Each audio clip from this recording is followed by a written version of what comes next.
Different ways of writing the same number depending upon the situation.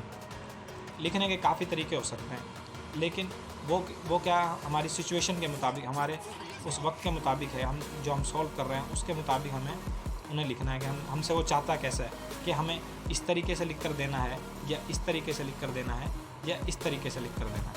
वो situation है। अगर हमसे वो कहे कि इस अपॉन वाली सूरत में लिख के दो, तो हम अपॉन वाली में लिख कर देंगे।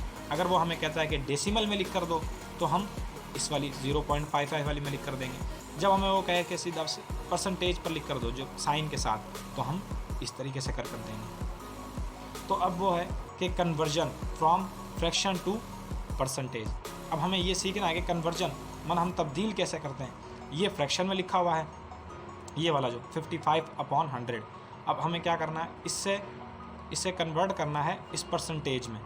इस तरीके का बनाना है, फ्रैक्शन से परसेंटेज में बनाना है ये हमारा। अब इसमें एक पहली एग्जांपल दी हुई है कोई, if the fraction is 12/100 it can be written directly as a percentage as 12% since 12/100 is 12%।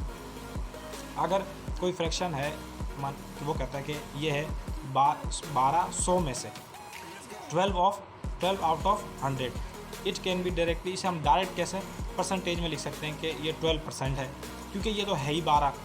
हमें क्या परसेंटेज है, क्या हमें एक हम फिक्स्ड नंबर ले लेते हैं।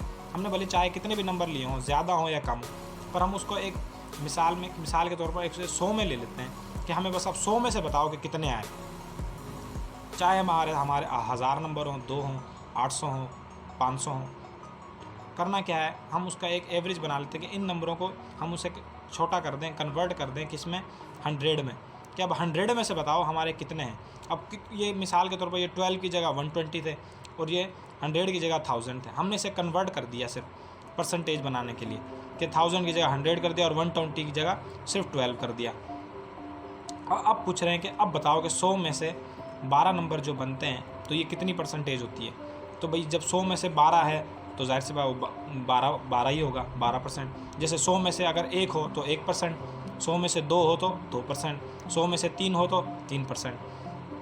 लेकिन अगर यूँ होता कि ये 100 अगर हमें निकालना होता कि 200 में से ये हैं 12 नंबर, तब ये कितना परसेंट बनता।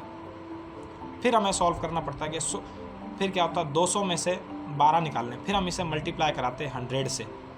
जब हम 100 से